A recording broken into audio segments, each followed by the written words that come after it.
Hello students, welcome to skill Bangla. আজকের episode শুরু করার আগে আমি দু তিনটে কথা বলে নেব। প্রথম কথা, গতকাল আমি ওয়াকফ বোর্ড নিয়ে একটি ভিডিও করেছিলাম এই চ্যানেলে। ভিডিওতে আমি বলে রেখেছিলাম যে তিনটে ভিডিওতে পরপর আমরা আলোচনা করব। প্রথম ভিডিওতে ওয়াকফের ইতিহাস, যেটা আমি করে দিয়েছি অলরেডি। প্রচুর প্রচুর ছাত্রছাত্রী তোমরা সেই ভিডিওটাকে শেয়ার করেছো, দেখেছো, মতামত দিয়েছো, থ্যাংক ইউ। সেকেন্ড ভিডিও আজকে আমরা যেটা বলবো যে এক্সাক্ট কি কি আইন চেঞ্জ হয়েছে। আর থার্ড ভিডিও আগামীকাল যেটা বলবো যে এই যে বাংলা জ্বলছে, মুর্শিদাবাদে মানুষ খুন হয়ে যাচ্ছে, এই অশান্তির নেপথ্যে আসলে কে রয়েছে। তো আজকের ভিডিও আমরা দেখবো যে কি কি আইন এক্সাক্ট ছিল আর কি কি চেঞ্জ হলো। দ্বিতীয় কথা আমি বলে রাখি যে আজকে যেহেতু আমি অফিসে যেতে পারিনি, আমি বাড়িতে এসেছি, তাই আমি ক্লাসরুম মানে আমার বোর্ড পাইনি, বাড়িতে বসে ভিডিওটা করছি। কারণ আমার মনে হলো যে এই সময় একজন শিক্ষক হিসেবে আমার নৈতিক দায়িত্ব দেরি না করে ভিডিওটা চ্যানেলে আপলোড করা। কারণ রাজনৈতিক বাধ্যবাধকতা এবং অভিসন্ধি যাদের মাথায় রয়েছে, তারা বিভিন্ন ভাবে ব্যাপারটাকে বিকৃত করে মানুষের কাছে উপস্থাপনা করছে। এবং সত্য তুলে ধরতে হবে, শিক্ষকরাই পারে সে কাজ। আমি চাইবো আমার মতো সমস্ত শিক্ষক এটা করুক, আমি অন্তত আমার দায়িত্বটা পালন করি, যাতে করে সকলে সত্যিটা জানতে পারে। সত্যিটা জানার পর কিছু পয়েন্ট নিয়ে সমর্থন থাকবে, কিছু পয়েন্ট নিয়ে বিরোধিতা থাকবে, তাতে কোনো অসুবিধা নেই।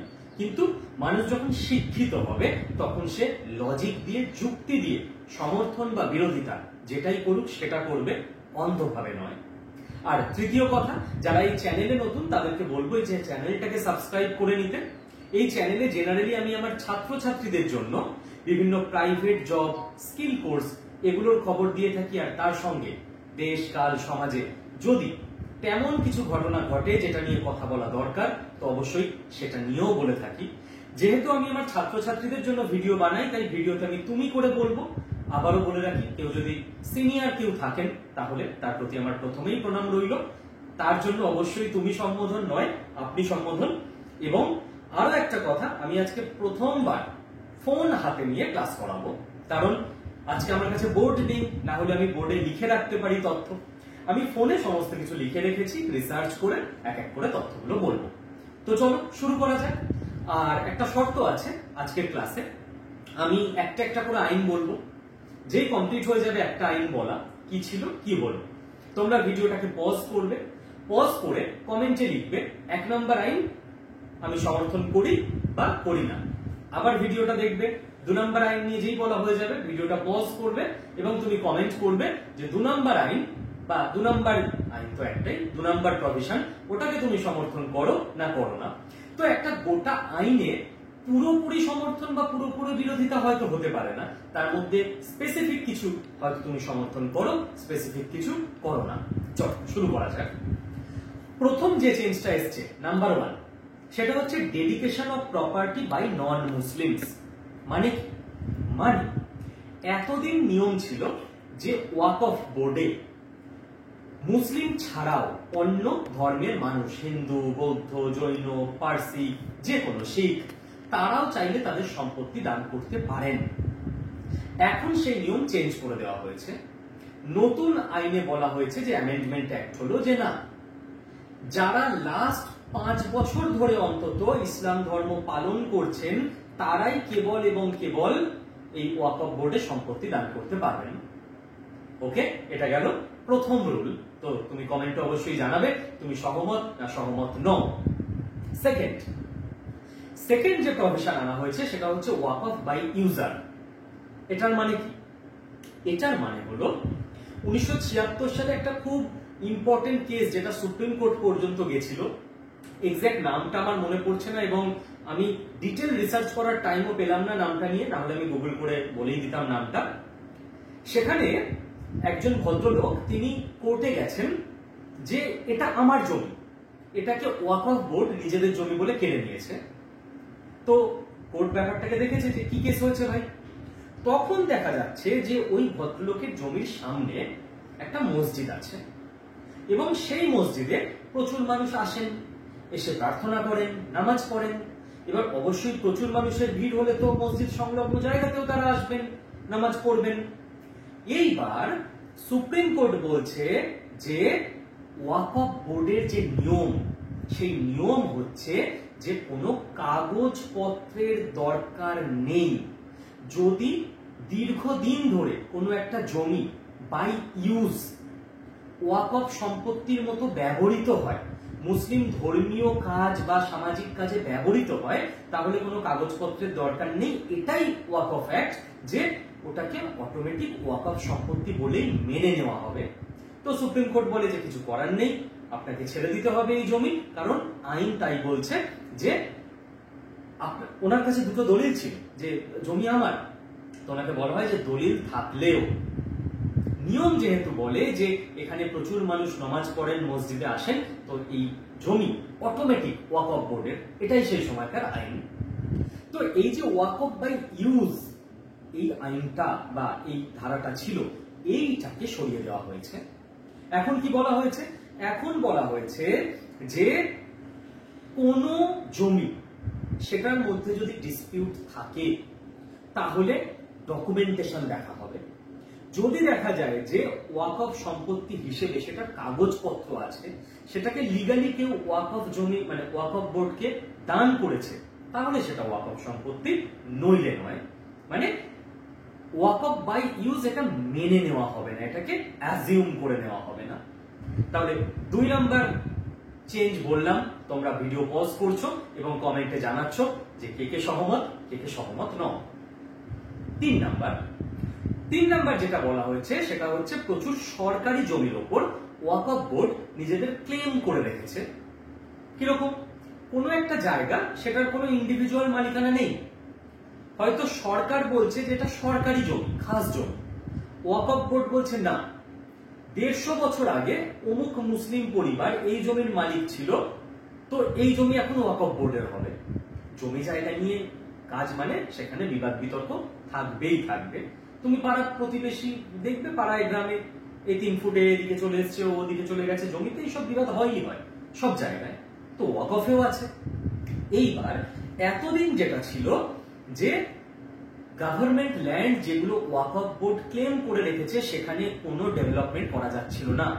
একটা রাস্তা বানাচ্ছে সরকার, মাঝখানে খানিকটা জমি হয়তো ওয়াকফ বোর্ড ক্লেম করে রেখেছে, তো রাস্তা গিয়ে আটকে যাচ্ছে, যে আর রাস্তা এগোবে না, কারণ এই জমিটা তো ডিসপিউটেড।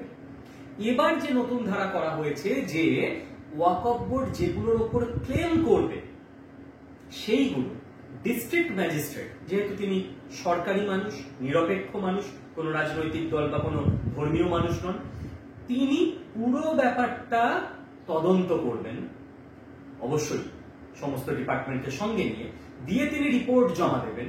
রিপোর্টে যদি দেখা যায় যে ওয়াকফ বোর্ডের, তো ওয়াকফকে দেওয়া হবে। যদি দেখা যায় যে না, এটা গভর্নমেন্ট ল্যান্ড, তাহলে রেভিনিউ লিস্ট আপডেট করে ওই ল্যান্ডকে গভর্নমেন্ট ল্যান্ড হিসেবে নথিভুক্ত করা হবে। এই গেল 3 নাম্বার, এবং ভিডিও পজ করছো, কমেন্টে তোমার মতামত জানাচ্ছ। 4 নাম্বার কি বলছে চেঞ্জ, এটা একটু ভালো করে বুঝবে। 1 নাম্বার হচ্ছে সার্ভে।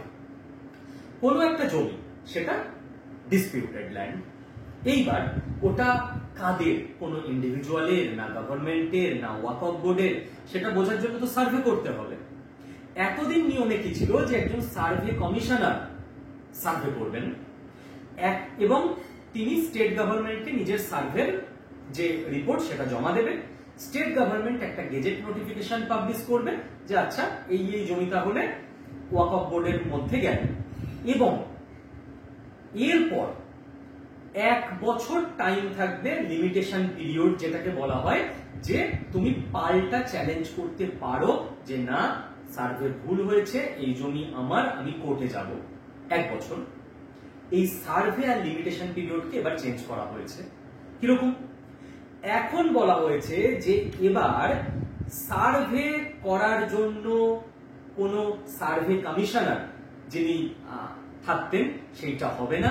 সার্ভে এখন থেকে কারা করবে না, পুরোপুরি একদম সরকারি নিয়ম মেনে, লিগাল নিয়ম মেনে সার্ভে হবে, ঠিক আছে, যেটা সরকারি এখতিয়ারে আসবে। আর 2 নাম্বার, লিমিটেশন পিরিয়ড চেঞ্জ করা হয়েছে। লিমিটেশন পিরিয়ডের গল্পটা একটু বুঝিয়ে বলি। ধরো তোমার জমি, তোমার একটা বাড়ি জমি কিছু আছে, তুমি হয়তো থাকো না ওখানে, ওটা বেদখল হয়ে গেছে, কেউ দখল করে নিয়েছে, তো তুমি তো কোর্টে কেস করবে। এবার কোর্ট এর জন্য তোমাকে নির্দিষ্ট কিছু টাইম দেয়, এটাকে বলা হয় 1963 লিমিটেশন অ্যাক্ট, যে কোনো ইন্ডিভিজুয়াল ব্যক্তি 12 বছর পর্যন্ত সময় পাবে নিজের জমির ওপর দখল হয়ে গেছে এটা কেস করার জন্য। কেউ যদি বিদেশেও থাকে, ওই জন্য বলা হয় 12 বছরের মধ্যে একবার এসে তোমাকে রেখে যেতে হবে যে সব ঠিকঠাক আছে কিনা। যদি এটা গভর্নমেন্ট ল্যান্ড হয়, গভর্নমেন্ট 30 বছর অব্দি টাইম পাবে কেস করার জন্য। সেই জন্য কেউ যদি গভর্নমেন্ট ল্যান্ডে 30 বছরের ওপর বসে থাকে তাকে তোলা যায় না। গভর্নমেন্টকে কোর্টের কাছে যেতে হবে 30 বছরের মধ্যে, যে আমার এটা জায়গা ছিল, এটা রেলের জায়গা, এটা লোকজন দোকান করে নিয়েছে, ওদের তুলে দিন।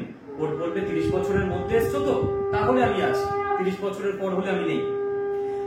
এইবার ওয়াকফ বোর্ডের ক্ষেত্রে এই নিয়মটা কতদিন, যে ওয়াকফ বোর্ডের জমি কেউ নিয়ে নিয়েছে, ওটা হয়তো ওয়াকফ বোর্ডেরই জমি, ওয়াকফ বোর্ড ডিমান্ড করতে পারবে আনলিমিটেড, ইনফিনিটি। অর্থাৎ তোমার জমি তুমি 12 বছর পর্যন্ত ডিমান্ড করতে পারো বেদখল হয়ে যাওয়ার, গভর্নমেন্ট পারে 30 বছর অব্দি, ওয়াকফ বোর্ড সারা জীবন পারে। অর্থাৎ 150 বছর পুরনো কোনো জমিও চাইলে ওয়াকফ বোর্ড ক্লেম করতে পারে যে ওটা আমাদের ছিল, আমাদের দিতে হবে। এইবার এই আনলিমিটেড পিরিয়ডটাকে কাট করা হচ্ছে, যে এটাও যাতে সরকারি টাইম ফ্রেমের মধ্যে আসে, ওয়াকফ বোর্ডের জন্য যে এক্সট্রা ছাড় সেটা যাতে না থাকে। এবং উল্টো দিকে একটা ব্যাপার আছে, তোমার জমি ধরো রামলালের জমি শ্যামলাল নিয়ে নিয়েছে, তাহলে রামলাল কতদিনের মধ্যে কোর্টে যেতে পারবে? 12 বছর। বাট রামলালের জমি যদি ওয়াকফ বোর্ড নিয়ে থাকে, তাহলে হিসাব অনুযায়ী রামলাল 12 বছর অব্দি যেতে পারবে কোর্টে না। ওয়াকফ বোর্ড কোন জমিতে যদি ক্লেম করে, তাহলে উল্টো দিকের লোকের কাছে মাত্র 1 বছরের টাইম আছে কোর্টে যাওয়ার।